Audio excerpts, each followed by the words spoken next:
Record. तो Feb March 23 कर रहे हैं, होपफुली सबके पास कैलकुलेटर्स होंगे ताकि हम जो है वो कर सके। ठीक है। अच्छा। Hmm. Underline all SI based units in the following list: ampere, coulomb, current, kelvin, newton. तो एसआई बेस्ड यूनिट्स इसमें से कौन कौन से हैं?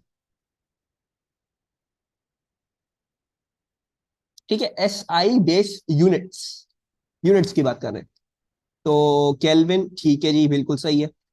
और क्या चीज होगी? और कोई होगी? करंट और यू। न्यूटन तो नहीं है, न्यूटन तो एसआई बेस्ड क्वांटिटी नहीं है। Current is an SI based quantity, unit नहीं है। ठीक है, यूनिट नहीं है, दिस इज अ क्वांटिटी, तो ये हम अंडरलाइन नहीं करेंगे। कूलम वैसे ही नहीं होता। एम्पेयर है यूनिट। ठीक है, तो हमें यूनिट्स सारे सिलेक्ट करने। अच्छा, उसके बाद आ जाओ इस बात पे। A toy car moves in a horizontal straight line. The displacement s of the car is given by the equation s equals to v square upon 2a। ठीक है जी, मैं एक सेकेंड वो देख लूं मैंने जो है वो सही चीज। हाँ, सही चीज है ये। अच्छा, फिर a is the acceleration of the car and v is its final velocity. State two conditions that apply to the motion of the car in order for the above equation to be valid. तो सबसे पहले तो ये बताओ, ये equation आई कहां से? Where is this equation derived from? मुझे लग रहा है बच्चे सब भूल चुके हैं भाई। ये इक्वेशन आई होगी फ्रॉम दी काइनेमेटिक्स, नहीं। We I was asking for the specific equation, v square equals to u square plus two a s से आई है ये most probably. Right, v square से उसमें ही आता है। अब हमें क्या निकालना है? हमें एस निकालना है। अगर एस निकालना है, सो आई एम प्रिज्यूमिंग कि ये होगा जीरो, ये लाजमी हुआ होगा जीरो, तभी ये एस आया है। क्या आया है? V square upon two A, वरना तो हो नहीं सकता। वरना तो V square minus U square upon two A होता। Right, so there is only this condition. सबसे पहली कंडीशन ये हो गई कि इनिशियल वेलोसिटी इज जीरो। और दूसरी कंडीशन क्या हो गई? Very good, constant acceleration. Kinematics जो हमारी चलती है, जो हमने जो फॉर्मूलाज पढ़े हुए हैं, they only work when you have a constant acceleration. ठीक है जी, तो इस चीज को ध्यान में रखिएगा। अच्छा, an experiment is performed to determine the acceleration of the car in B. The following measurements are obtained. S जो है वो ये है, V जो है वो ये है। Calculate the acceleration. Acceleration कैसे निकलेगी? Acceleration निकलेगी अगर मैं V square upon to S कर दूं। ठीक है, इजी पीजी। बस फॉर्मूला को हमने क्या कर दिया? रीअरेंज कर दिया, V स्क्वायर डाल देते हैं। अच्छा, ये V जो है वो है 2.75 whole square divided by two times the distance, that is 3.89। ठीक है जी, वेरी पिक्यूलर, सब कुछ एसआई बेस यूनिट्स में दिया हुआ है, तो हम कुछ कन्वर्ट नहीं करेंगे। बहरहाल की ऑलवेज मेक श्योर कि आई आपकी जो है वो हर वक्त ये कन्वर्जन को देख रही हो। तो what should I write my final answer as? I am presuming not 2.75 square divided by 2 into 3.89। ठीक है जी, प्लीज अपना कैलकुलेटर ले आए। 0.972। अब मुझे ये थ्री सिग्निफिकेंट दी हैं दोनों वैल्यूज। अच्छा, 0.97204 है। ठीक है जी, मैं इसको थ्री सिग्निफिकेंट लिख रहा हूँ, 0.972। ठीक है। अच्छा, फिर क्या है? Determine the percentage uncertainty to two significant figures in A. तो परसेंटेज अनसर्टेनिटी निकाल लेते हैं भाई। अगर मुझे ए की परसेंटेज अनसर्टेनिटी चाहिए है, तो वो डेल्टा ए अपॉन ए जो है वो क्या होगा? वो होगा two times delta V upon V, और plus delta S upon S. Two constant है तो उसकी हम लेंगे नहीं। अच्छा, अब हमें क्या निकालनी है? हमें परसेंटेज निकालनी है। मुझे तो ये तो निकालना नहीं है, तो मैं जो हूँ वो क्या कर रहा हूँ, मैं इधर 100 मल्टीप्लाई कर दूंगा, और फिर मैं उस साइड में भी क्या करूंगा? 100 मल्टीप्लाई करूंगा। अच्छा, ऊपर अगर देखोगे तो हमें परसेंटेज अनसर्टेनिटीज ही दी हुई हैं, तो मैं इंडिविजुअली दोनों के साथ 100 मल्टीप्लाई कर रहा हूँ। ठीक है जी। अच्छा, तो अब v की जो अनसर्टेनिटी है वो 0.8 है। सो बेसिकली टू, अब delta v upon v into 100 पूरा ही ये 0.8 है। So 2 into 0.8 plus delta s upon s into 100 क्या है? वो दिया हुआ 0.5। So this is 0.5। What are we getting as our percentage uncertainty? is it 2 0.8 1.6 1.6 plus 0.5 is 2.1? Are we getting an uncertainty of 2.1%? Yes. अच्छा, अब आ जाओगे, use your answer in C1 and C2 determine the absolute uncertainty in the calculated value of A। तो कैसे निकालेंगे? Delta A upon A into 100 हमें क्या दिया हुआ है? वो दिया हुआ है 2.1, 2.1। तो अगर मुझे डेल्टा ए चाहिए सिर्फ, तो मुझे 2.1 को पहले तो 100 से डिवाइड करना पड़ेगा, फिर उसमें मल्टीप्लाई क्या करना पड़ेगा, उसमें मुझे ए मल्टीप्लाई करना पड़ेगा। ए जो था वो 0.972 था। So what are we getting this value as? So 2.1 over 100 into 0.972. Are we getting 0.020412? Final answer कैसे लिखूं अब मैं? यस, अब्दुल हादी ने बता दिया है 0.02। आप अपना फाइनल आंसर लिख लें, that is our final answer. Very good. अच्छा, अब आगे चलते हैं। A motor uses a wire to raise a block. ठीक है, मोटर है, वायर के इस्तेमाल से ये ब्लॉक को उठा रही है। ब्लॉक का वेट जो है वो इधर दिया हुआ है। खैर, क्वेश्चन पढ़ते हैं। The base of the block takes a time of 0.49 seconds to move vertically upwards from level x to level y at a constant speed of this much. अच्छा, very important. Time of 0.49 seconds, level X to level Y जाती है सिर्फ इस दौरान। ठीक है, level X to level Y जाने में, और कांस्टेंट स्पीड से जा रही है, यानी इस वक्त क्या होगी, it must be in equilibrium. ठीक है, ये कांस्टेंट स्पीड का मतलब ना, ये कांस्टेंट स्पीड को सबसे पहले आप लोगों ने आइडेंटिफाई करना है कि कांस्टेंट स्पीड का मतलब है, तो उसका मतलब क्या है। सो इक्विलिब्रियम है इसका मतलब। अच्छा, during this time the wire has a strain of this much, the wire is made of young modulus of this much, very important value, strain दिया हुआ है और young modulus भी दिया हुआ है, and has a uniform cross section। ठीक है जी। the block has weight this much, assume that the weight of the wire is negligible, calculate the cross sectional area A of the wire। ये कैसे निकाले भाई, ये कैसा सवाल दे दिया ना ने। Any ideas? मे भी सबसे पहली चीज तो ये बताओ कि इक्विलिब्रियम है अगर, तो वेट तो तुम लोगों को पता है नीचे डाउनवर्ड्स है। You know that the weight is downwards, right? if the weight is downwards, then what do you think is the other force that is cancelling the weight out and keeping it in equilibrium? कौन सी force होगी वो?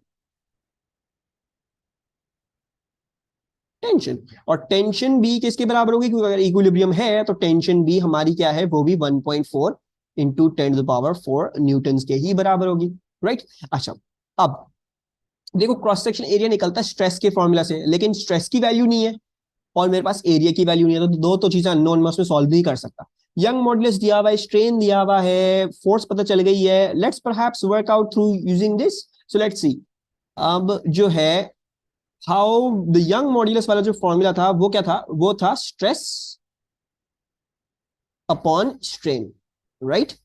सो if I want to find out the strain, the stress, तो वो कैसे आएगा, वो आएगा स्ट्रेन इनटू यंग मॉडुलस से। तो let's multiply those two quantities together.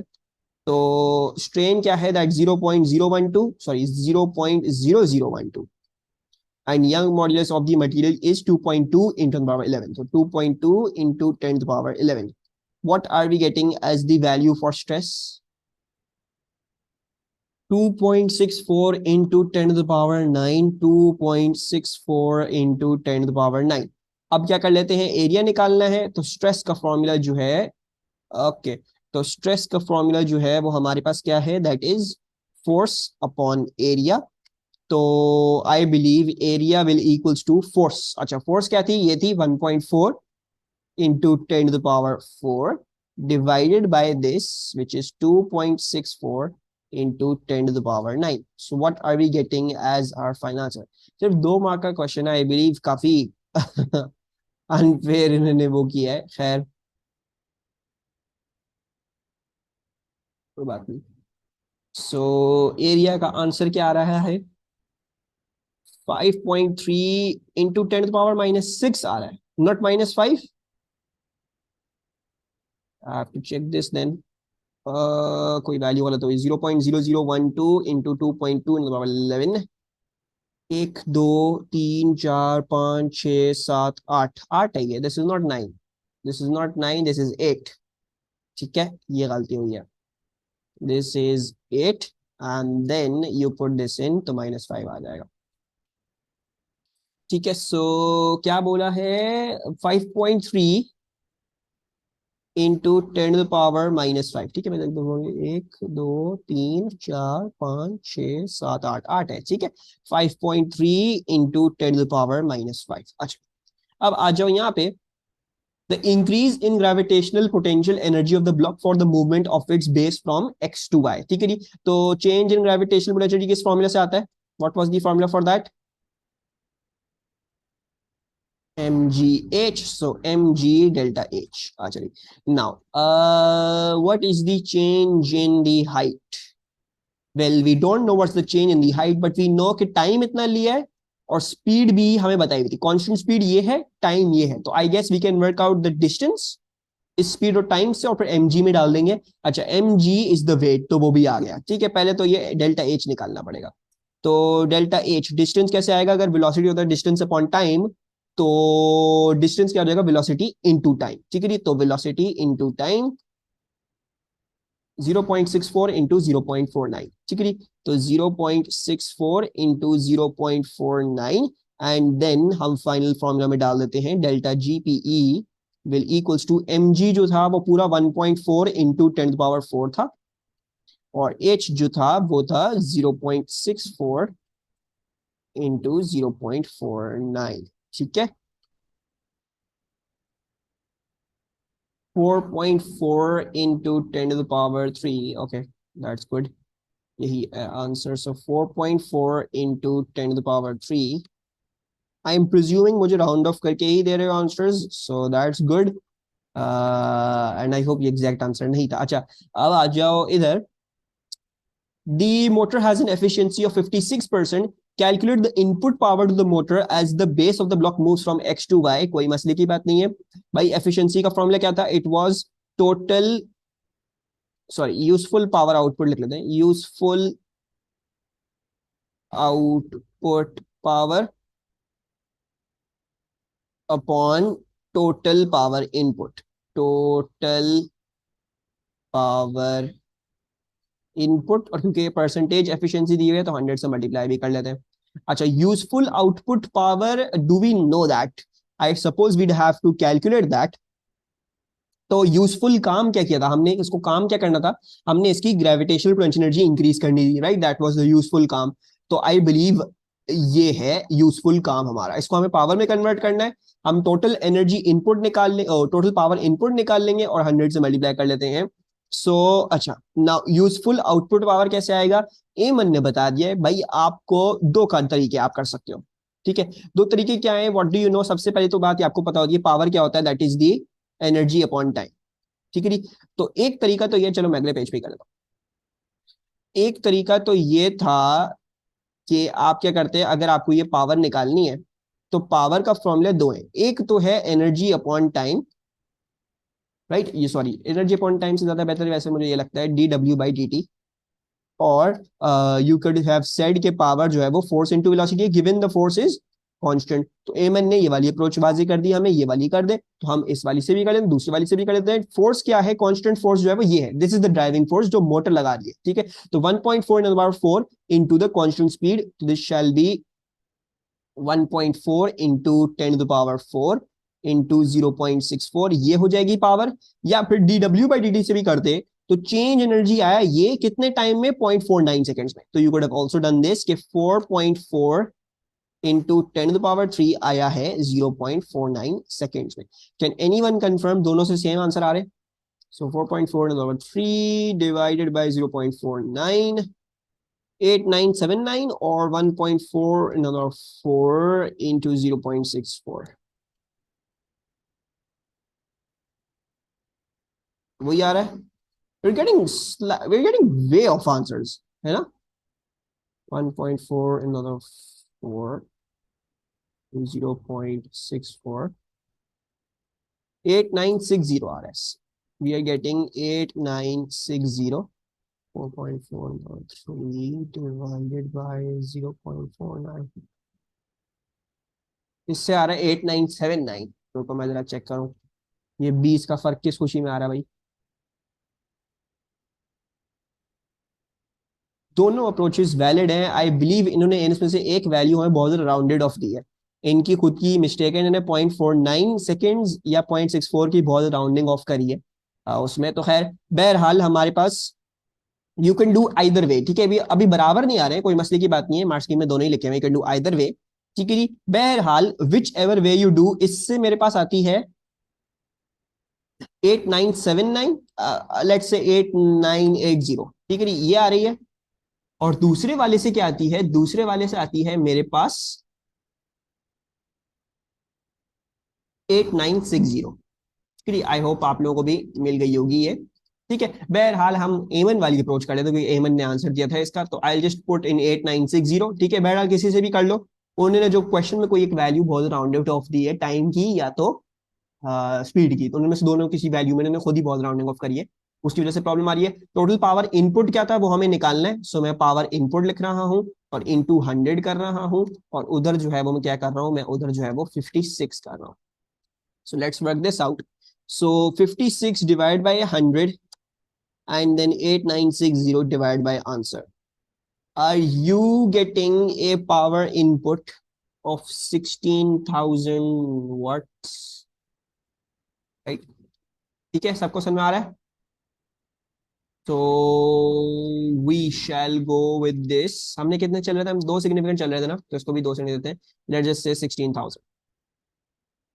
Actually उसके बाद क्या है, the base of the block now has a uniform deceleration. अच्छा, अब क्या कह रहे हैं कि अब उसको यूनिफॉर्मली डिसेलरेट करवाते हैं from level y until the base of the block stops at level z। Okay, very important, uniform deceleration हो रही है, ठीक है, यानी कांस्टेंट डिसेलरेशन है from level y until the base of the block stops at level z, यानी इधर जाके इसकी फाइनल वेलोसिटी जीरो हो जाती है, इधर इसकी इनिशियल वेलोसिटी क्या थी, वही थी जो पिछले पार्ट में चलती हुई थी 0.64, right.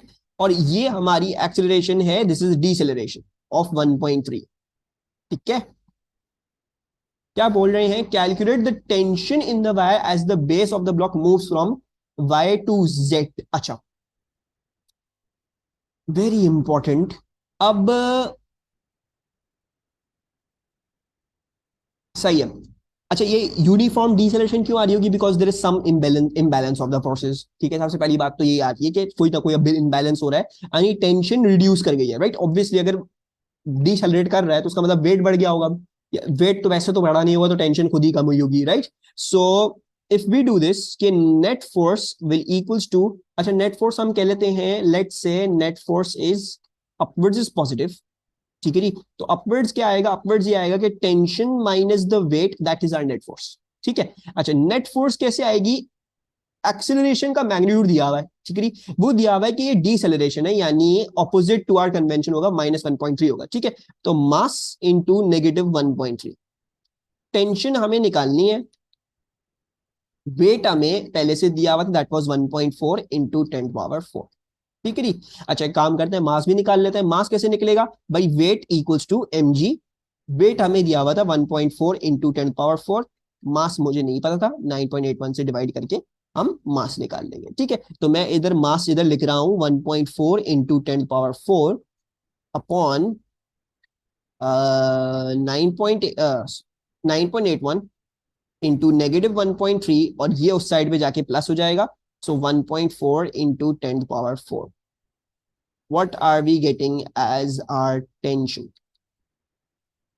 1.2 into 10 to the power 4, ठीक हो गया, so 1.2 into 10 to the power 4। अच्छा, so sadly I forgot to record this part class record हुई, तो हम इसको देख लेते हैं जरा कि ये कैसे बना ग्राफ। अच्छा, आई एम प्रीटी श्योर बस ये रहता है, तो आई बिलीव कि हम बस इतना ही करेंगे, मुझे सही तरह से याद नहीं है, आई एम होपिंग कि इतना ही पार्ट हो, तो खैर बहरहाल।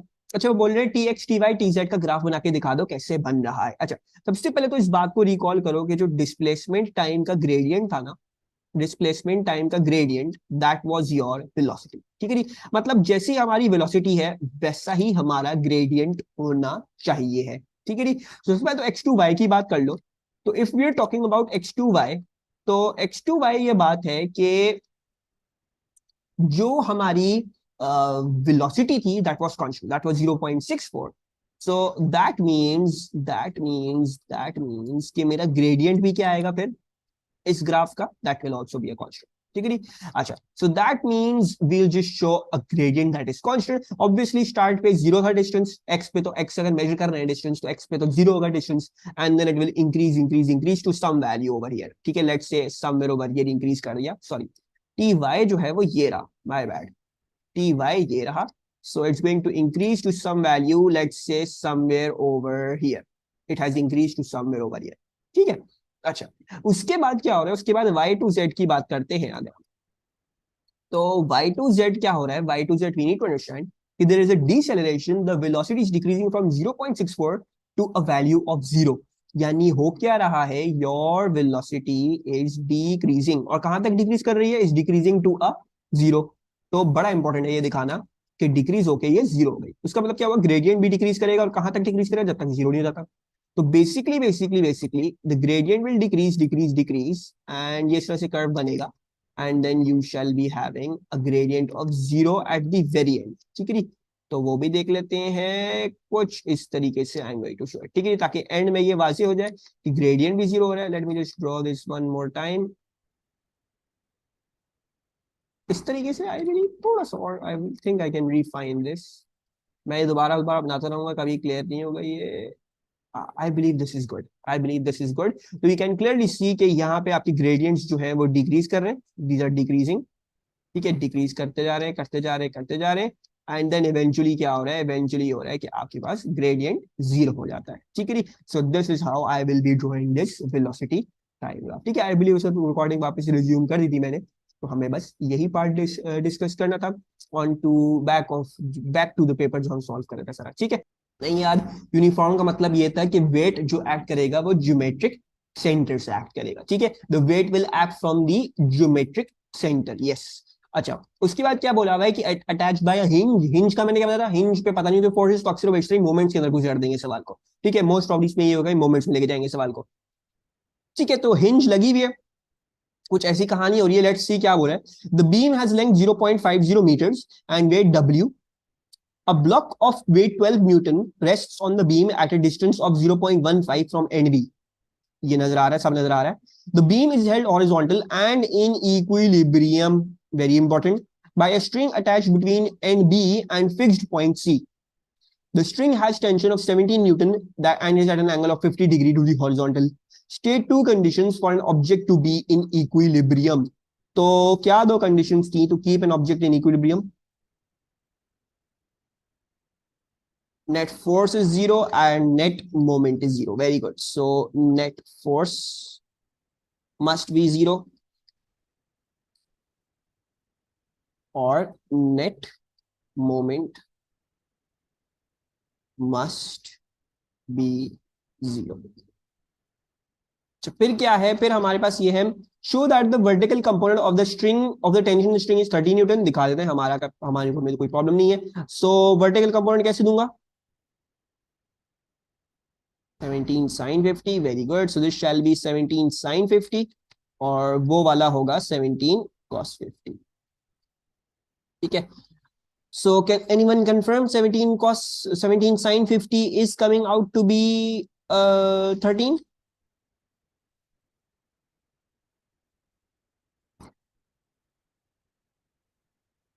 Yes, perfect। फिर क्या बोल रहे हैं, by taking moments about and A calculate the weight W of the beam.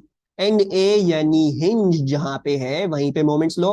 लेकिन अगर एग्जामिनर ना बताए कि भाई हिंज पे मोमेंट्स लेने हैं, तो आपको भी पता होना चाहिए कि भाई हिंज पे ही लेंगे आप मोमेंट्स, क्योंकि आपको इधर की फोर्सेस के बारे में कुछ भी नहीं पता। अच्छा ना, अगर हम ये करेंगे तो what do we see, this is a clockwise moment. ठीक है, ये क्लॉकवाइज है, ये भी क्लॉकवाइज है, यस। तो क्लॉकवाइज क्लॉकवाइज, ये वाला इज एन एंटी क्लॉकवाइज। ठीक है जी, और इसका तो कुछ होगा नहीं, इसकी लाइन ऑफ एक्शन पेवेट में से गुजर रही है। ठीक है जी, सो लेट्स सॉल्व दिस। भाई हम मोमेंट्स ले लेते हैं, प्रिंसिपल ऑफ मोमेंट्स लगा दें क्योंकि इक्विलिब्रियम में है। तो sum of clockwise moments will equal to sum of anti clockwise moments. दो क्लॉकवाइज मोमेंट्स थे, उसमें से एक डब्ल्यू था, डब्ल्यू हमें ढूंढना है ना, डब्ल्यू ढूंढना है। तो डब्ल्यू हमें ढूंढना है, डब्ल्यू किसने डिस्टेंस पे एक्ट कर रहा होगा, यूनिफॉर्म बीम। यानी इसका मतलब क्या हुआ, बीच में से एक्ट कर रहा होगा। अगर पूरी बीम जो थी वो 0.5 मीटर की थी, तो इसका मतलब है वेट जो है वो 0.25 से एक्ट कर रहा है। ठीक है जी, सो वेट इंटू 0.25 प्लस और क्या है हमारे पास, ये 12 न्यूटन की है जो 0.35 है, तो 12 which is acting at 0.35 from the pivot. Anti clockwise वाला क्या कर रहा है, एंटी क्लॉकवाइज वाला 17 साइन 50 है which is acting at A distance of 0.5 from the pivot. तो दिस इज 17 साइन 50, कोई 17 साइन 50 इस्तेमाल ना करना, 13 इस्तेमाल कर तो उसमें भी कोई प्रॉब्लम नहीं, क्योंकि वो ऑलरेडी शो करवा चुके हैं। ठीक है, and then this shall be 0.50। So what are we getting as our final answer for W? ठीक है, ये तो जाके माइनस होगा, 0.25 पूरी चीज को डिवाइड करेगा फिर, तो 9.2 perfect. So we are getting 9.2। I believe हमें दो सिग्निफिकेंटली लिखना होगा, बिकॉज सब कुछ दो सिग्निफिकेंट ही था। तो 9.2 is our answer for the weight. Then आ जाओ आगे, calculate the magnitude of the vertical component of the force exerted on the beam by the hinge. तो वैसे ही सवाल आ गया जो जारिफ ने पूछा था अभी थोड़े पहले। तो वो क्या था, वो ये था, आई थिंक जारिफ ही थे, आई डोंट रिमेम्बर, हो सकता है अब्दुल आदमी पूछा, मैं पूरा मैं सब कर रहा हूँ। अच्छा, तो वर्टिकल कंपोनेंट फोर्स कैसे आएगा भाई, नेट फोर्स जीरो नहीं चाहिए, राइट? तो अगर इधर कोई वर्टिकल फोर्स एक्ट कर रही है तो फिर वो इक्विलिब्रियम रख रही होगी ना, सारा मिलके सब सारी चीजें। तो basically if the net force is zero in the vertical direction, अब देख लेते हैं कौन कौन सी नेट फोर्स इज, कौन कौन सी force in the vertical direction. I am saying upward is positive, तो फोर्स पॉजिटिव जाएगी ये वाली F। सो F पॉजिटिव, ये जो 17 साइन 50 थी 13, ये भी पॉजिटिव जाएगी। ये जो थी W विच इज डाउनवर्ड्स, तो ये नेगेटिव W जाएगा, और ये जो था वो नेगेटिव 12 जाएगा। ठीक है जी। अच्छा, W कितना था, W था 9.2 आई बिलीव। तो 9.2, तो W में 9.2 हम डाल देते हैं। So this is going to give our final answer to us. So 13 minus 9.2 minus 12 उधर जाके पॉजिटिव हो जाएगा, तो F is coming out to be 8.2, right? So 8.2 newton is the force acting from the hinge. ठीक है। अच्छा, फिर the block is now move closer to end A of the beam, assume that the beam remains horizontal. ठीक है जी, यानी क्या कह रहे हैं, ब्लॉक को क्या कर रहे हैं, सॉरी ब्लॉक को क्या कर रहे थे, एंड ए, ब्लॉक को उठा के इधर लेके आ रहे हैं एंड ए की तरफ। ठीक है, bringing it to end A.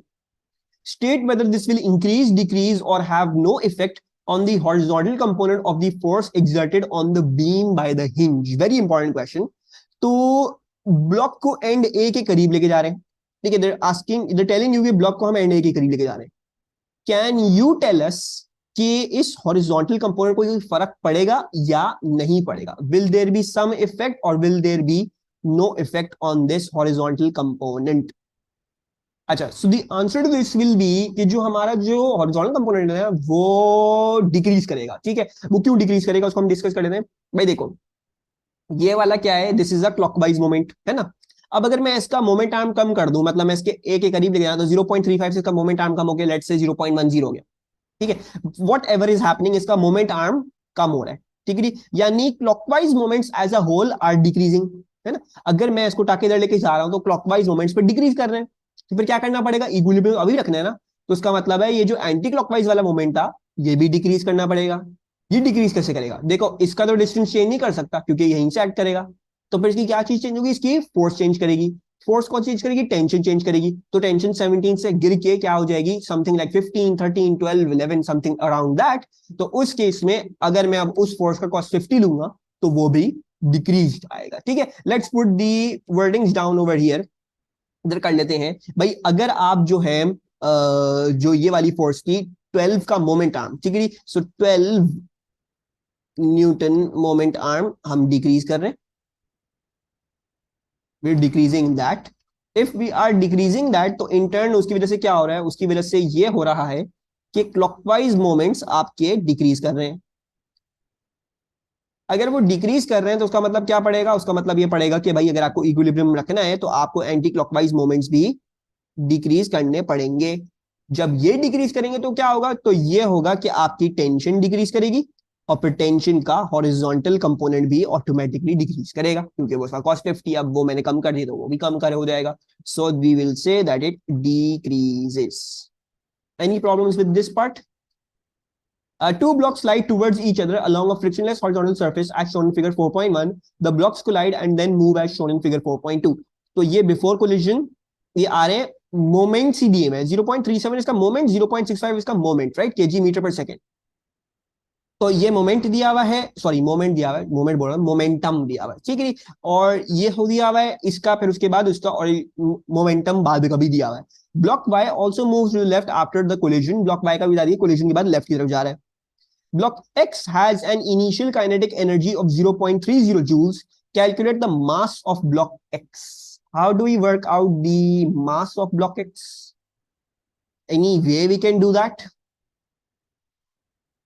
I believe we can work out कि उसकी velocity क्या होगी यहाँ से मोमेंटम इस्तेमाल करके खैर देखते हैं चलो लेट्स सी अब इसको अगर देखोगे तो मोमेंटम का फॉर्मूला क्या है दैट इज mv ठीक है काइनेटिक एनर्जी का फॉर्मूला क्या है that is half m v square ठीक है they have told you what's your kinetic energy that 0.30 you don't know the velocity you don't know the mass ठीक है बहरहाल हमारे पास दो इक्वेशंस हैं इनमें से कुछ कुछ हमें पता है तो हम साइमल्टेनियसली सॉल्व कर लेंगे हमें कोई प्रॉब्लम की बात नहीं है ठीक है what I am going to do is I am going to put first of all kinetic energy में सब कुछ और फिर उठा के उधर डाल देंगे हम क्योंकि लाइक इजी बीजी तो 0.30 will equals to half mass हमें नहीं पता वेलोसिटी भी हमें नहीं पता इधर मैं सब्स्टिट्यूट करूंगा वेलोसिटी को ताकि मेरा मास डायरेक्ट आ जाए तो I am going to make velocity the subject so ये बन गया 2 into 0.30 divided by the mass and then square root the answer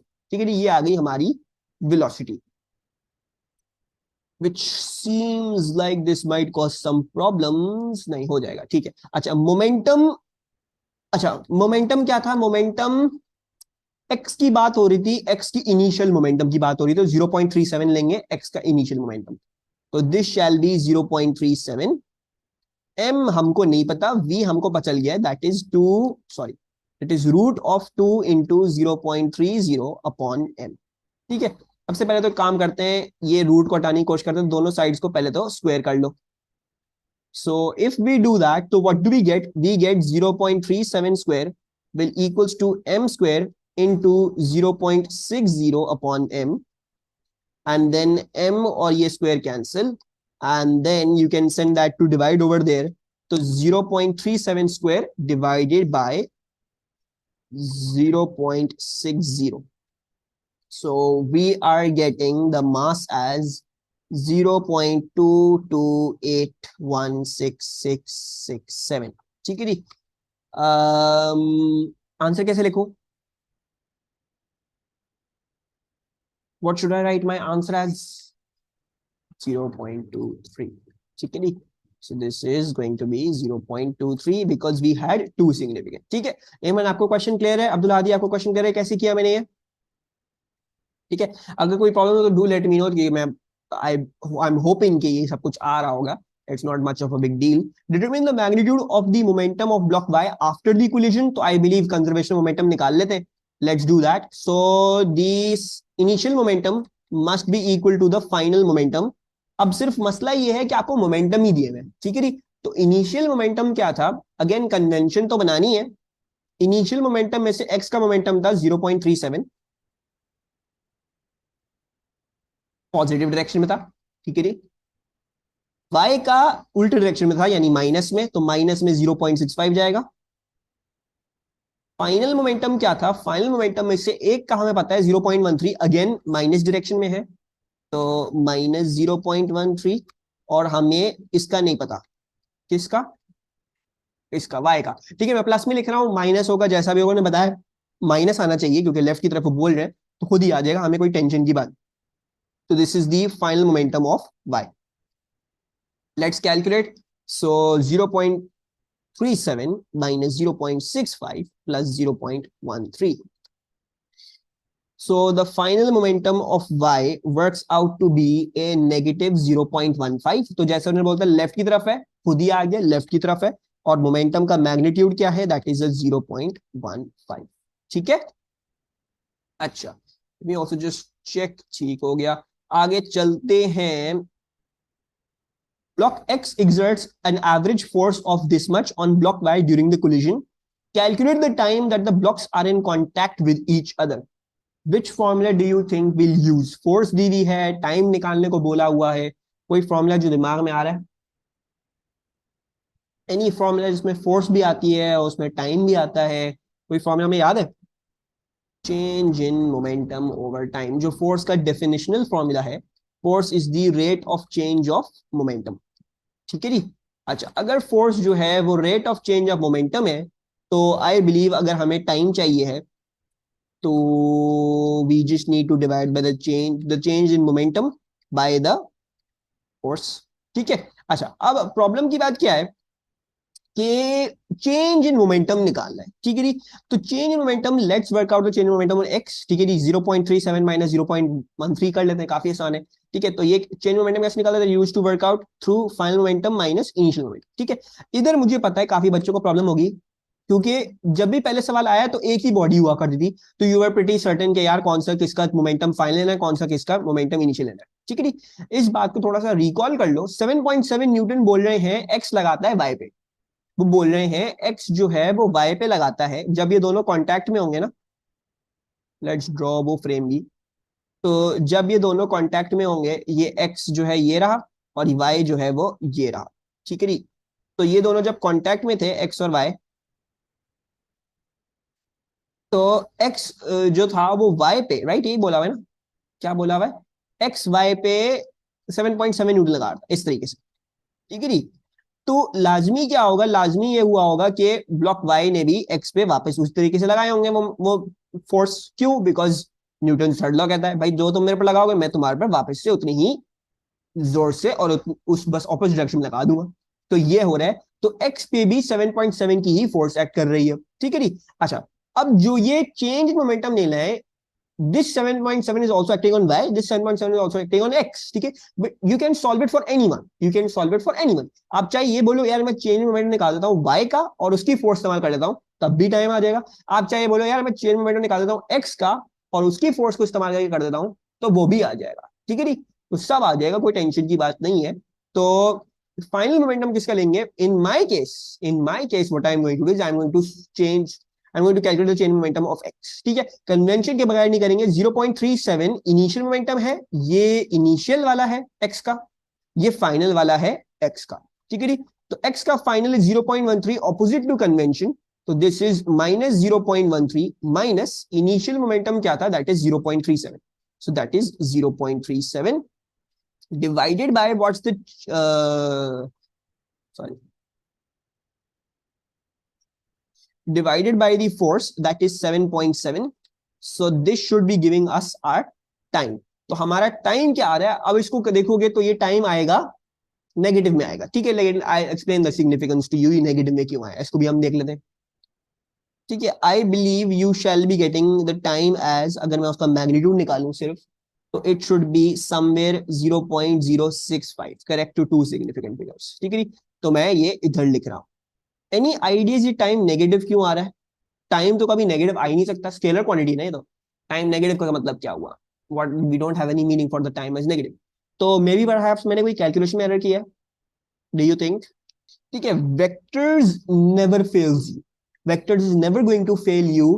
भाई आपने एक्स वाली फोर्स कंसिडर करी, you consider this one the green one, आपने एक्स पे calculation करी ना, तो आपको फिर ये वाली फोर्स भी तो कन्वेंशन के साथ डालनी होगी, यानी इसको भी हम उल्टा करके डालेंगे। कन्वेंशन हमारी राइट वर्ड्स थी तो हम इसको नेगेटिव में डालेंगे, तो टाइम पर खुद ही आ जाए।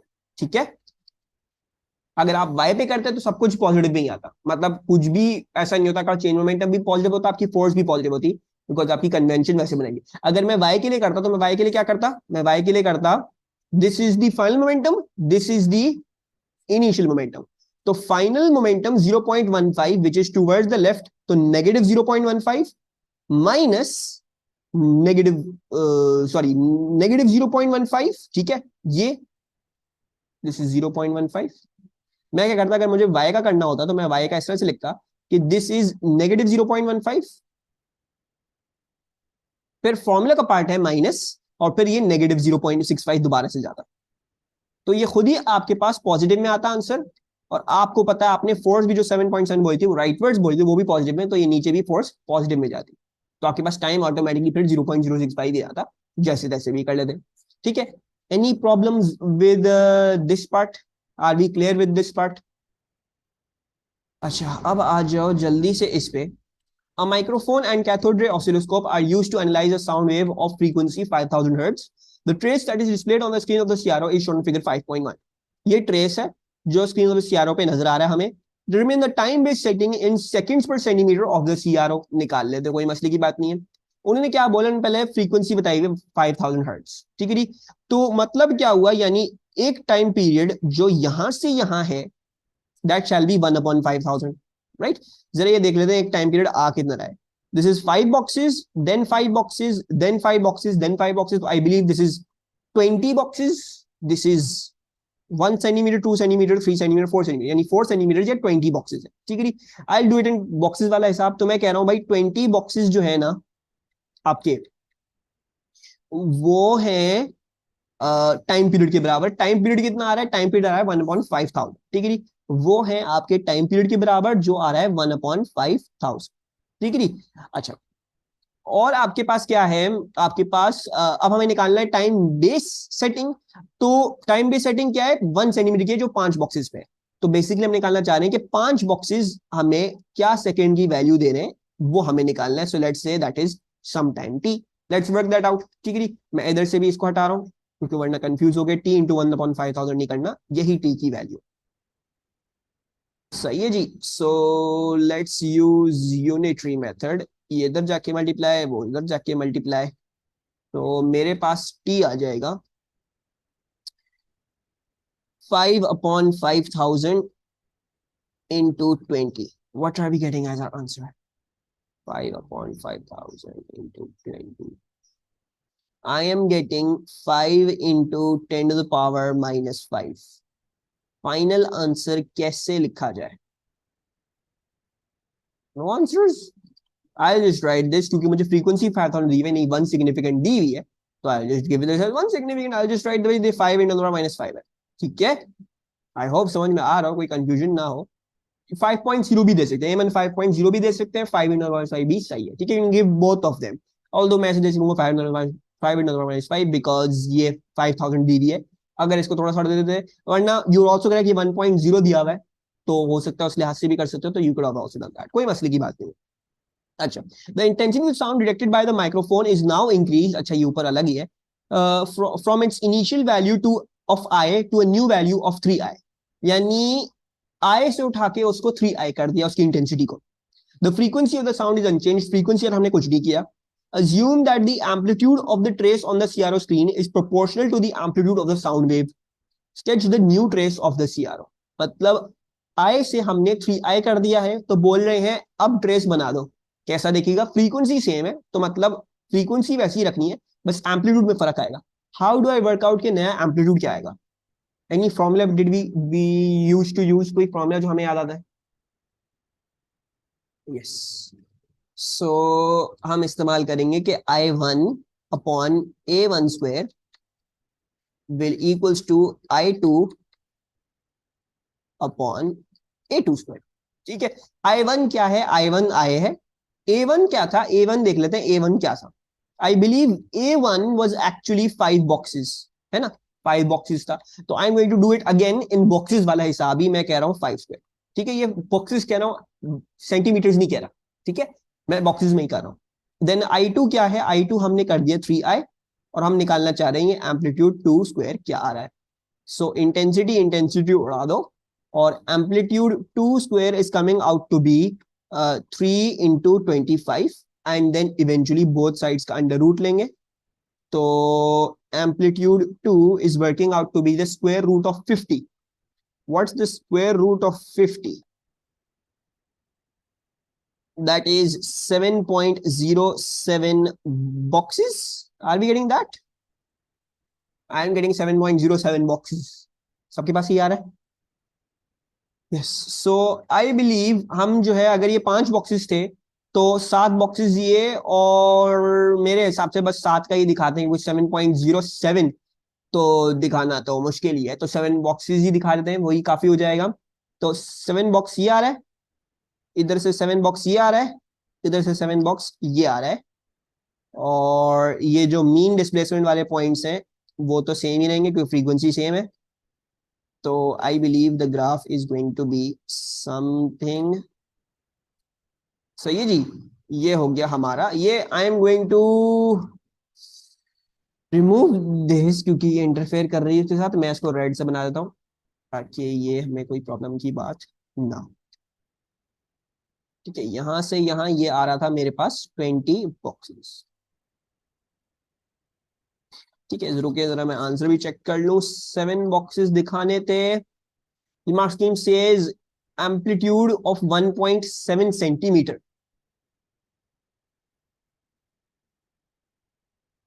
1.7 कितने होंगे, यही है। 1.75 दिखाया, 1.7 दिखाया, ठीक है, बिल्कुल सही है, कोई मसले की बात नहीं है यहाँ पे। अच्छा, अब आ जाओगे यहाँ पे। An arrangement for demonstrating interference using light as shown figure 5.2 double slit experiment. ठीक है जी, आ जाते हैं अब इधर। the wavelength of the light क्या है? The wavelength of the light is 630 nanometer. The light is incident normally on the double slit. The separation of the two slits is this much. The perpendicular distance between the double slit and the screen is d. Coherent light waves from the slits form an interference pattern of bright and dark fringes on the screen. The distance between the centers of the two adjacent bright fringes is this much. The central bright fringe is formed at point P. अच्छा, सबसे पहले तो wavelength की दी हुई। ठीक है, separation of the slits ये दी हुई, यानी सेपरेशन क्या थी, दैट वाज ए। फ्रिंजेस के बीच में डिस्टेंस भी दिया हुआ, ये दिया हुआ, यानी ये एक्स है, और डिस्टेंस डी बोला हुआ है, वो डिस्टेंस डी डी है। ठीक है, explain why a bright fringe is produced by the waves meeting at point P. ठीक है, मैंने पहले ही बहुत दफा बताया कि ये वाला पॉइंट पता होना चाहिए। जो ये जो सेंट्रल वाला जो पॉइंट होता है वो हमेशा ब्राइट फ्रिंज क्यों बनाता है। ठीक है, ये पता होना चाहिए। So why is this making a bright fringe, why is a bright fringe forming over here, why is this, why can I always know कि this will 110% be a constructive interference का ही point, याद है? Because that is because कि आपके पास जो यहां से लेके यहां तक का डिस्टेंस है ना, और यहां से लेके यहां तक का जो डिस्टेंस है वो बराबर आएगा, हमेशा बराबर आएगा। ठीक है, it will always come out to be equal. वो क्यों? Because you can solve, you can basically prove that these are two congruent triangles, these are two congruent triangles. 90 degree का ये एंगल, ठीक है, 90 डिग्री एंगल प्रूव हो गया, ये side prove हो गई, ये साइड वही है। ठीक है, अब ये स्लिट्स के बीच में से बनाई है तो इसका मतलब ये वाला भी और ये वाला भी सेम होगा। ठीक है, मतलब दो साइड्स मैंने प्रूव कर दी बराबर है, यानी मतलब ये एक परपेंडिकुलर हाइट तो दोनों को म्यूचुअल है, तो वो तो बराबर ही है। फिर ये वाला भी बराबर है, ये जो उनकी बेसिस है, क्योंकि ये बीच में से काटा है मैंने, तो बेसिस भी इनकी बराबर है। दो साइड्स मैंने प्रूव कर दिया, फिर मैंने 90 डिग्री भी दिखा दिया है, तो मैंने ये पूरा पूरा प्रूव कर दिया है, पूरे पूरे कॉन्ग्रुएंट ट्राइंगल्स होंगे, यानी लाजमी लाजमी ये वाली जो लेंथ है वो उस लेंथ के बराबर होगा। तो इसका मतलब क्या होगा, इसका मतलब ये होगा कि यहाँ पे जो पाथ डिफरेंस आएगा वो क्या आएगा, वो आएगा 0 लैम्डा का, बिकॉज इसका पाथ इसी पाथ लेंथ के बराबर है, तो उस पाथ में से जब ये वाला पाथ निकालोगे तो 0 ही आएगा answer. So 0 lambda is our path difference. ठीक है जी, so we shall be writing this कि the light from the two slits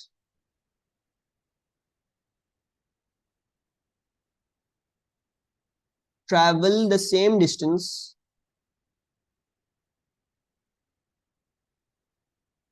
to P, and therefore path difference is 0 lambda, so constructive interference। ठीक है, फिर बोलते हैं कि कैलकुलेट डिस्टेंस डी, तो I believe this should be very easy. किसी को डबल स्लिट वाला फॉर्मूला याद है? क्या था वो डबल स्लिट वाला फॉर्मूला? ओके जी, very good. So X equals to lambda D upon A. ठीक है जी, एक्स क्या आ रहा है, एक्स आ रहा था हमारा 4.0 इंटू 10⁻³ लैम्डा क्या था, लैम्डा हमें दिया हुआ था 630 nanometres I believe. So it was 630 into 10⁻⁹। Distance d जो था वो हमें ढूंढना है, और जो ए है वो दिया हुआ है as 3.6 into 10⁻⁴। So 3.6 into 10⁻⁴। -4, what are we getting as our distance d? हमारा distance d क्या आ रहा है? I am getting 2.2857, so this shall become 2.3 meters, correct to 2 significant, जैसे हमें सारी वैल्यूज दी हैं. फिर ये बोल रहे हैं क्या चीज कि the lambda of the light is now varied. This causes a variation in the distance x between the centers of the two adjacent bright fringes on the screen. The distance d and the separation of the two slits is unchanged. On figure 5.3, sketch a graph to show the variation of x with lambda from lambda 400 nanometer to lambda 700 nanometer. So I believe आप लोगों को अपना formula तो याद होगा, x equals to lambda d upon a. If d and a are constants, so I can say that these are proper constants. ये तो proper constants है ना. तो अगर मैं इनको हटा दूं, या बेसिकली इधर ही देख लो, ये लीनियर लॉ लग जाएगा. Lambda on the x axis, x जो है वो ऑन द वाई एक्सिस है, ये जो है वो कांस्टेंट यानी ग्रेडियंट कांस्टेंट आएगा, पॉजिटिव ग्रेडियंट आया है, तो यानी it should be an upward sloping line like this. ये तो direct y is directly proportional to x वाला रिलेशनशिप है, y equals to mx, यानी स्ट्रेट लाइन बननी है. ठीक है. Now I always said you have to decipher के ये ओरिजिन वाला पॉइंट क्या होगा. ये अगर कोई ये बना के आ गया then this will be wrong. ठीक है. Why will that be wrong? कि भाई देखो 700 नैनोमीटर्स पे भी कोई फ्रिंज सेपरेशन आएगी, 400 नैनोमीटर्स पे भी कोई फ्रिंज सेपरेशन आएगी. ये जीरो नहीं लिखा हुआ, this is not written as zero. अगर ये जीरो होता तो फिर जीरो डालते हैं, right. But this is a 400 nanometres, this is a false origin. ठीक है. तो हमारी लाइन जो बनेगी, हमें ये नहीं दिखाना कि 400 नैनोमीटर्स पे x जो है वो जीरो आ रहा है. वी वांट टू शो कि भाई उस पे भी कोई वैल्यू है और उस पे भी कोई वैल्यू है. So I am going to draw a straight line, upward sloping line like this. Any problems with this question?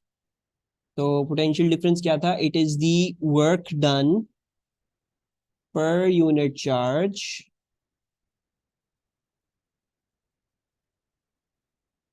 in moving a charge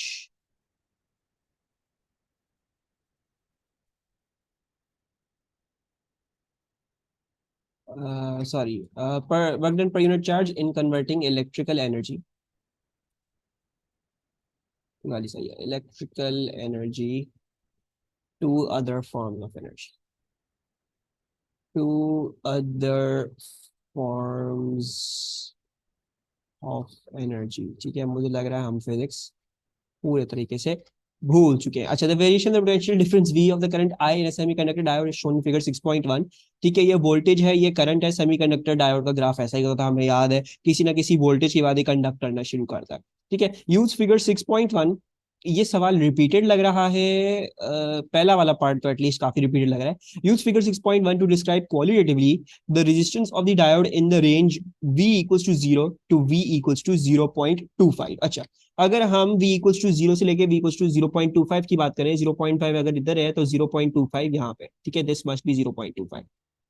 तो आई बिलीव, क्योंकि जो है वी कैन सी क्लियरली कि हमारा वोल्टेज तो बढ़ रहा है लेकिन करंट फिर भी जीरो रहता है. ठीक है. करंट जीरो कब रहता है? करंट जीरो तब रहता है, current is given through voltage upon resistance, right. So current zero तब आएगा जब जब जब जब जब, या फिर अगर मैं v अपॉन इंफिनिटी कर दूं अगर, तो जीरो आता है, right. So basically the resistance of the diode is infinite. Basically it's an open circuit. एक ऐसा है कि हवा का गैप है, खुला हुआ स्विच है. ठीक है. So the resistance of the diode is infinite. ठीक है जी. अच्छा, और उसके बाद क्या है कि the variation if any in the resistance of the diode as V changes from 0.75 to 1 volt. तो 0.75 से 1 वोल्ट जब हम जा रहे हैं, तो can anyone tell me what's happening to the resistance? जैसे हम यहाँ से 0.75 से कहीं यहाँ से हम इधर जा रहे हैं 1 की तरफ, तो some can you see something that is happening to the resistance?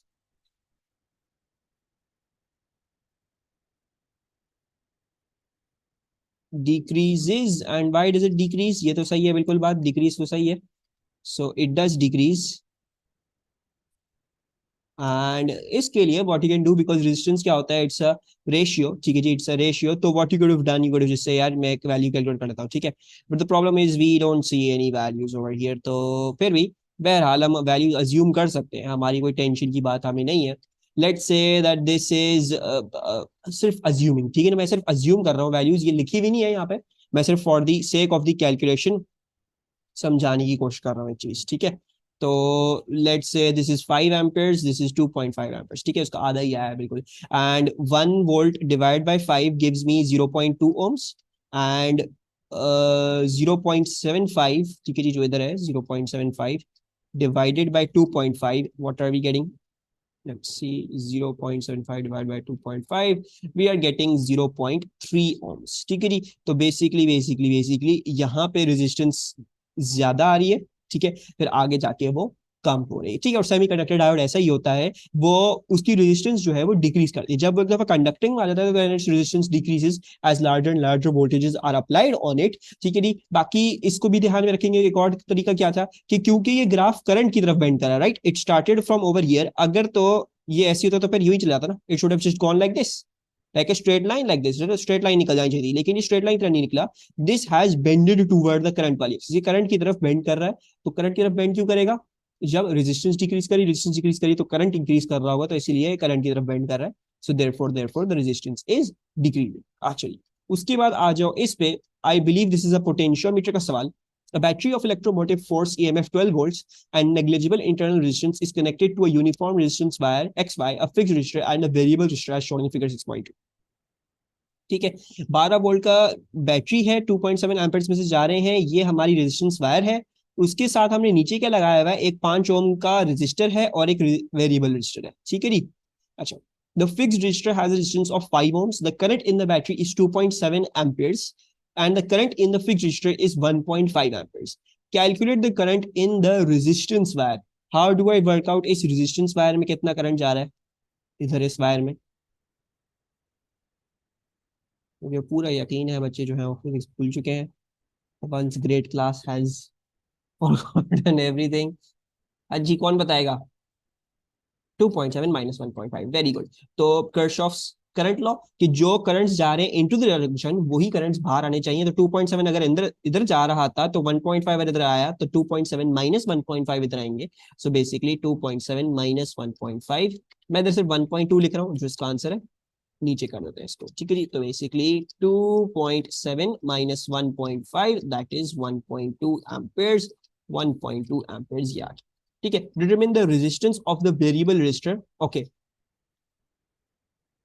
How do I work out the resistance of this variable resistor? इसका ना ही मुझे वोल्टेज दिया हुआ है ना ही मुझे करंट दिया हुआ है, ठीक है। करंट तो आई बिलीव सबको नजर आ गया होगा 1.5 एम्पेयर्स में से फ्लो कर, ठीक है, करंट तो बचल गया, that's good. We need to somehow work out its voltage ताकि हम इसकी resistance निकाल सकें। So any ideas how we find out its voltage? 12 minus 75, 12 minus 7.5, very good Abdullah, ठीक है जी। तो अब्दुल्ला कह रहे हैं कि भाई देखो 12 है, 12 इस पॉइंट के क्रॉस है, ये रेजिस्टेंस वायर और ये दोनों रेजिस्टर्स लगे हुए हैं दोनों सीरीज में, the resistance wire and these two resistors are in sorry parallel में, ठीक है जी, पैरेलल में है। तो 12 वोल्ट जो है बेसिकली 12 वोल्ट इधर भी है और 12 वोल्ट जो है वो इधर भी है, ठीक है जी। अच्छा 1.5 अगर 5 ओम वाले में फ्लो कर रहे हैं तो आई कैन वर्क आउट इसका वोल्टेज क्या है individually, we can work that out. ये आ जाएगा 1.5 into 5 that is going to be 7.5, 7.5 ये आ गया, 12 में से 7.5 निकाल देंगे तो इसका आ जाएगा, तो 12 माइनस 7.5 दैट इज 4.5। इसका वोल्टेज आ रहा है हमारे पास 4.5 and then we know the current as well, let's just calculate और आराम से इसकी वैल्यू निकाल लेंगे, ठीक है जी। So let's say the voltage of R is basically 12 minus 7.5 या 1.5 into 5 which is coming out to be a 4.5 and then resistance equals to voltage upon current, so 4.5 upon the current that was 1.5। तो I believe हमारे पास resistance आ रही होगी 3 ohms, right. We are getting a resistance of 3 ohms and इसको जो है वो हमें to significant लिखना होगा, आई बिलीव टू सिग्निफिकेंट लिखना है। So let's write this down as two significant, so 3.0 amperes is our answer for this, ठीक है। अच्छा जी आगे चलते हैं, वेरी गुड अब्दुल्ला। अच्छा अब इधर आ जाओ, wire X Y has a length of 2 meters, point z on the wire is a distance of 1.6 meter from point x, the fixed resistor is connected to the variable resistor at point w, okay है। where xy has a length of 2 meters, point z on the wire is a distance of this much from point x. The fixed register is connected to the variable register at point w. ये तो नजर आ रहा है, ये क्या बकवास कर रहे हैं? अच्छा ठीक है, determine the what the fixed register is connected to the variable register at point w. Does that even make any difference? I have no idea कि w क्यों बताया भाई, कि पागल पागल। determine the potential difference between points w and z. okay, ये है, उन्होंने बोला है कि भाई अगर हम अगर अगर अगर हम इधर और इधर इन दोनों के बीच में एक वोल्ट मीटर लगा दें, तो आप हमें पोटेंशियल डिफरेंस बता दो कि वो क्या आ रहा है। कैसे करेंगे ये सवाल? ये अच्छा मजे का सवाल आया। Any ideas how do we even approach, कैसे करें कैसे नहीं करें, क्या सोचें, कैसे कुछ भी होगा इसमें? तो लग रहा है पोटेंशियल्स पढ़ाने में फायदा हो गया आप लोगों का, पोटेंशियल्स आ गए इसमें। ठीक है, लेट्स गो ओवर दिस। अच्छा देखो, अगर मुझे पोटेंशियल डिफरेंस चाहिए, if I want the potential difference, then I need to find out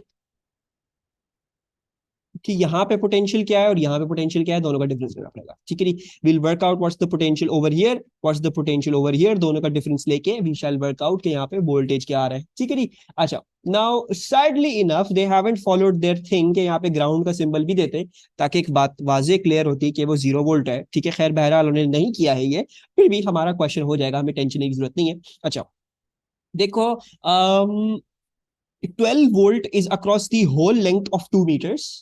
ठीक है, to find out what is the voltage over here, ठीक है जी, we will have to do the unitary method जो हम करते आते हैं। ठीक है जी, so 12 volt, the 12 volt complete is across 2 meters। How much is across 1.6 meters? ठीक है जी, तो 1.6 के अक्रॉस x है। Let's work this out unitary method. What are we getting as our value of x? x कितना आ रहा है? So 12 into 1.6 divided by 2, that should be 9.6। ठीक है जी, we are getting 9.6 volts। यानी इस बात का मतलब क्या है? इस बात का मतलब ये है कि अगर मैं एक वोल्ट मीटर यहां से लेके यहां तक लगाता, तो डिफरेंस क्या आ रहा है? ये आ रहा है 9.6 वोल्ट्स का। ठीक है जी, ये पोटेंशियल डिफरेंस आता है 9.6 वोल्ट का। ठीक है, ये आ गया। अच्छा दूसरी बात क्या कर सकते हैं, हमें इसका तो ऑलरेडी पता ही है, हमें इसका वोल्टेज डिफरेंस पता है 7.5 वोल्ट्स था इसका। ठीक है जी, नाउ 12 में से इफ अगर हम पोटेंशियल्स वाली अप्रोच करते हैं तो वो भी कर सकते हैं, वैसे अगर करना चाहो डायरेक्ट भी अभी कर सकते हो। ठीक है जी, एक तो तरीका ये है भाई, ये 9.6 आ गया, ये 7.5 आ गया। ठीक है जी, अब अगर इधर बीच में वोल्टेज वोल्ट मीटर लगा रहे हो तो इन ये जो वोल्टेजेस हैं इनका डिफरेंस होगा। ठीक है, तो 9.6 minus 7.5, you can get the voltage reading, क्या आ जाएगा? 9.6 minus 7.5, this works out to be, I suppose this is 2.1 volts। ठीक है जी, ये आ रहा है। ठीक है, but I am fairly sure and fairly certain किसी को कोई खास समझ भी नहीं आएगा, तो we shall be doing our potentials वाली अप्रोच। ठीक है, assuming that this is the potential of 12 and this is the potential of 0। ये पोटेंशियल 12 का है, वो पोटेंशियल 0 का है, तो 12 इधर जब आया, 12 में से 9.6 ड्रॉप हुआ, तो 12 में से when I drop A 9.6 I get 2.4 over here. ठीक है जी, और 12 ही में से जब ये इधर आता है और 12 में से 7.5 ड्रॉप करता हूं मैं, तो मेरे पास आता है 4.5 over here. I get 4.5 volt का पोटेंशियल इधर एंड आई गेट 2.4 वोल्ट का पोटेंशियल इधर, एंड पोटेंशियल्स आ गए। अब इनका डिफरेंस ले लेते हैं, that would be the more appropriate thing. So you could have also done what you could have also done, you could have also v equals to 4.5 minus 2.4. So 4.5 minus 2.4, that equals to 2.1 volts. Again, I'll quote my answer as 2.1 volts. ठीक है जी, clear? Any problems? कोई confusions? ठीक है, होंगी तो बहुत सारी, like ये different आ गया सवाल in this question, in this paper actually। अच्छा, moving onwards, the resistance of the variable resistor is now increased। ठीक है जी, by considering the currents in every part of the circuit, state and explain whether the total power produced by the battery decreases, increases or stays the same। अच्छा, the resistance of the variable resistor is now increased। अगर मैं इस resistor की इस variable resistor की resistance increase करना शुरू कर दूंगा, तो what do you think is going to happen to the whole R effective of the circuit? मतलब total resistance of the circuit को क्या होगा? if I increase the resistance of the variable resistor, then what do you think is going to happen to the effective resistance? Okay, very very जो है वो बच्चे जो है घबरा गए हैं बहुत ज्यादा। आर इफेक्टिव भी इंक्रीज करेगी, बिकॉज अगर मैं रेजिस्टेंस इंक्रीज कर रहा हूँ, ठीक है, इसको कैलकुलेट कर सकते हो। 5 ओम लो, ये तुमने रेजिस्टेंस निकाली थी ना, क्या थी ये? 3 ओम्स थी, ठीक है। ये 3 ओम्स थी, तो और ये रेजिस्टेंस क्या आ रही है? ये रेजिस्टेंस कुछ और होगी, ठीक है। बहरहाल बहरहाल जस्ट अंडरस्टैंड द फैक्ट कि देखो, अगर मैंने रेजिस्टेंस इंक्रीज करी है, ठीक है, तो ये रेजिस्टेंस इंक्रीज करेगी, सीरीज वाली रेजिस्टेंस बढ़ जाएगी, ठीक है। अगेन पैरेलल में जब ये ऐड होगी सीधा, तो बड़ी ये रेजिस्टेंस की वैल्यू बढ़ी आएगी, ठीक है। मैंने क्लास में भी दिखाया था, मैंने प्रूव करके दिखाया था कि देखो, इस बात को समझना है आप लोगों ने, क्या बात को समझना है कि ये एक रजिस्टर लगा हुआ था, ठीक है। अब अगर मैं इसके साथ एकदम से कोई और रजिस्टर उठा के लगा देता हूं पैरेलल में, मतलब ये रजिस्टर पहले से था, पहले से पूरा सर्किट था, फंक्शनल था, सब चीजें हो रही थी, ठीक है। मैंने जबरदस्ती उठा के इसके साथ एक चीज पैरेलल में लगा दी, तो क्या होगा? तो ये होगा कि जो आर इफेक्टिव होगी रेजिस्टेंस सर्किट की, वो डिक्रीज करेगी। ये तब होगा जब मैं जबरदस्ती घुसेड़ दूंगा पैरेलल में कुछ, ठीक है, चलते हुए सर्किट में पैरेलल में कुछ घुसेड़ता हूं, तब होगा ये, ठीक है। लेकिन अगर पहले से ही सर्किट ऐसा है, मतलब कुछ पैरेलल में पहले से ही लगा हुआ है, तो अब इसकी रेजिस्टेंस को बढ़ाने से पूरे सर्किट की आर इफेक्टिव बढ़ेगी, ठीक है। ये दो अलग चीजें हैं। एक रेजिस्टर पहले से ही था सर्किट में, उसके साथ लगा दिया एकदम से पैरेलल में, तो वो रेजिस्टेंस डिक्रीज करेगी। लेकिन अगर ये पहले से ही लगे हुए थे और फिर इसमें से किसी भी एक की तुम रेजिस्टेंस बढ़ाओगे, तो R effective of the whole circuit will increase, ठीक है जी। अच्छा, अब इधर आ जाओ। आर इफेक्टिव अगर सर्किट की इंक्रीज कर रही है, अब उन्होंने बोला कंसिडरिंग दी करंट्स, आप करंट्स को कंसिडर करो और फिर जो है वो बताओ पावर को क्या होगा जो बैटरी प्रोड्यूस हो रही है। तो आर इफेक्टिव अगर इंक्रीज कर रहा है, तो current in the whole circuit वो डिक्रीज करेगा। जब current in the whole circuit decrease करेगा, तो आई स्क्वायर आर में ये जब करंट डिक्रीज कर रहा है, ठीक है जी, तो व्हाट विल वी हैव, बल्कि आई स्क्वायर आर, क्यों? क्योंकि हम बैटरी की बात करें ना, तो I believe we shall be just using I V, ठीक है जी। Let's just use I V, and I decrease कर रहा है, वोल्टेज कांस्टेंट है, ठीक है, ये कांस्टेंट है। So therefore the power must be decrease, ठीक है। एनी प्रॉब्लम्स विद दिस, जो इतना समझाया, जो इतनी बात करी? Why R effective is increasing, मेरा बच्चा देखो,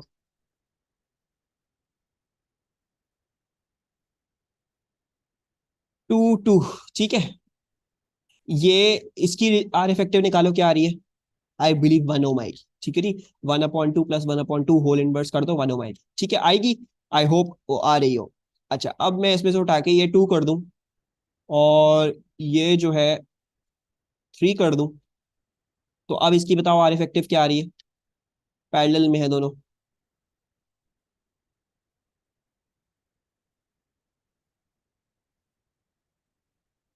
1.2 आ रही है। आगे समझ। पैरेलल में देखो, जब भी पहले से पूरा कॉम्बिनेशन बना हुआ, पैरेलल का या सीरीज का वॉटेवर, जब भी बना हुआ हो, अब उसमें से तुम रेजिस्टेंस किसी भी की भी इंक्रीज करोगे, तो क्या होगा? आर इफेक्टिव इंक्रीज करेगा। यहाँ पे नजर आ गया कि भाई वो 2 से मैंने 3 किया, तो आर इफेक्टिव इंक्रीज करेगा, ठीक है। यहां तक बात क्लियर? इज दिस क्लियर कि अगर पहले से सर्किट बना हुआ है पैरेलल का, उसमें रेजिस्टेंस इंक्रीज करोगे किसी भी रजिस्टर की, तो रेजिस्टेंस इंक्रीज करेगी ऑफ द होल सर्किट, ठीक है जी। वो यही यहाँ पे भी यही हुआ, पहले से लगा हुआ था, अब इसकी रेजिस्टेंस इंक्रीज कर दिया हमने, ठीक है, उसकी वजह से पूरे सर्किट की आर इफेक्टिव बढ़ गई, ठीक है। मैं एक दूसरा केस सिनेरियो समझा रहा था, जिसको अक्सर और बेशतर बच्चे कंफ्यूज करते हैं। एक केस सिनेरियो ये है, इसमें पहले से ही दोनों रजिस्टर लगे हुए, ठीक है जी। एक केस सिनेरियो ये है कि ये रजिस्टर लगा हुआ है 2 ओम का, ये 2 ओम का रजिस्टर है, ये 2 ओम का रजिस्टर है, ठीक है जी। अब इसकी आर इफेक्टिव क्या है? 2 ओम है ना? एक ही रजिस्टर था। अब मैं जबरदस्ती उठा के इस रजिस्टर के साथ पैरेलल में लगा दूं कोई चीज, ये जस्ट कॉपी द डायग्राम ऊपर वाली, मैं अगर इसके साथ उठा के कोई जबरदस्ती पैरेलल में उठा के लगा दूं चीज, तो क्या हो जाएगी? तो इसकी रेजिस्टेंस डिक्रीज कर जाएगी, आर इफेक्टिव 1 हो जाएगी, ठीक है। ये दो अलग बातें, ठीक है जी। मतलब पैरेलल में किसी की रेजिस्टेंस इंक्रीज करोगे, तो आर इफेक्टिव इंक्रीज करेगा।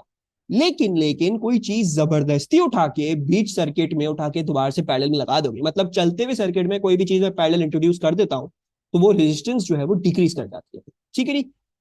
सर्किट ऑलरेडी बना हुआ है, सब कुछ लगा हुआ है, उसमें रेजिस्टेंस इंक्रीज करोगे, रेजिस्टेंस इंक्रीज करेगी। उठा के कुछ चीज लगाओगे, सीरीज में हमेशा रेजिस्टेंस इंक्रीज करती है, पैरेलल में उठा के अगर कोई चीज लगाओगे तो रेजिस्टेंस डिक्रीज करेगी, ठीक है। समझ में आ गया अलमा आपको भी?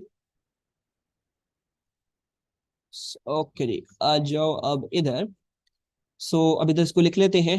ठीक है जी, as the resistance is increased,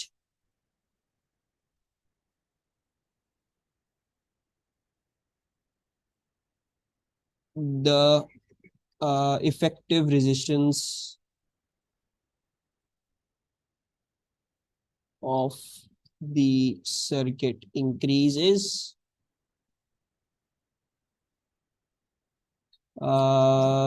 The current, therefore,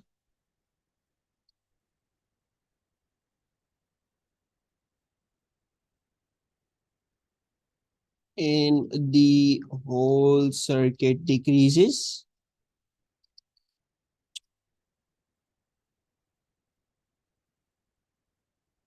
The power in the battery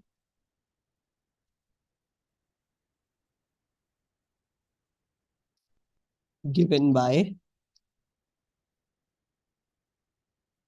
P equals to IB will also decrease. ठीक है जी, और इधर लिख लेते हैं कि V equals to 12 volt constant. ठीक है जी, लास्ट सवाल रह गया है हमारा, और ये है रेडियो एक्टिविटी का। Nuclei X and Y are different isotopes of the same element. ठीक है जी, nuclei X and Y isotopes of the different isotopes of the same element. Nucleus X is unstable and emits a beta plus particle to form nucleus Z। ठीक है जी, by comparing the number of protons in each nucleus, state and explain whether the charge of nucleus X is less than, the same as, or greater than the charge of nucleus Y or nucleus Z। ठीक है, क्या बोला हुआ है दोबारा से पढ़ लेते हैं। Nucleus X and Y are different isotopes of the same element. ठीक है, मतलब आइसोटोप्स है एक ही एलिमेंट के। न्यूक्लियस एक्स जो है वो बीटा प्लस पार्टिकल के बाद इमिट करने के बाद फिर ये जाके जेड बनता है। ठीक है, ये दो बातें बताई आपको। आपको बोल रहे हैं एक्स का चार्ज कैसे कंपेयर करता है वाई के साथ। सबसे पहला सवाल, how does the charge of X compare with the charge of Y. Number of protons है, तो नंबर ऑफ प्रोटॉन्स क्या है न्यूक्लियस एक्स और न्यूक्लियस वाई के अंदर। नंबर ऑफ प्रोटॉन्स सेम है, डिफरेंट है, एक्स में ज्यादा है, जेड में वाई में कम है। It is same, yes. Why is it same? Because they are isotopes. ठीक है जी, so same number of protons, same number of protons, so same charge. ठीक है जी। अच्छा, न्यूक्लियस जेड और न्यूक्लियस एक्स का कंपैरिजन क्या होगा? 2 मार्क्स का है। ठीक है, थोड़ा सा हम इसको सही तरह से लिखेंगे ताकि हमें 2 मार्क्स का पूरे पूरे मिले। तो एक्स और Z, what is going to be, कौन सा बड़ा होगा कौन सा छोटा होगा, दोनों बराबर होंगे, क्या कहानी होगी, क्या कहानी नहीं होगी कहानी। X has one more proton than Z, very good. So charge of X is greater, बिल्कुल सही। So X has one more proton than Z, so charge of X is greater. ठीक है, greater we can also say it's greater by plus 1.6 into 10 power minus 19 coulombs, वो भी लिख सकते हो। ठीक है, बट बहरहाल मेरे ख्याल से इतना काफी है। Hadrons can be divided into 2 groups classes P and Q। Hadrons को तोड़ा जा सकता है 2 ग्रुप्स में से। Group P is baryons, state the name of group Q। जब हाइड्रॉन्स को तोड़ते थे तो एक तो बेरियन थे, दूसरा वाले कौन से थे? Mesons, yes, perfect. So the other ones are mesons. और मेसॉन्स के बारे में describe in general terms the quark structure of hadrons that belong to group Q. तो मेसॉन्स के बारे में उनका क्वार्क स्ट्रक्चर बता दें, वो कैसे दिखते हैं क्वार्क स्ट्रक्चर में। हाउ डू यू थिंक मेसॉन्स की क्वार्क स्ट्रक्चर क्या होती है? 1 quark and 1 anti quark, very good. So 1 quark and 1 anti quark, perfect.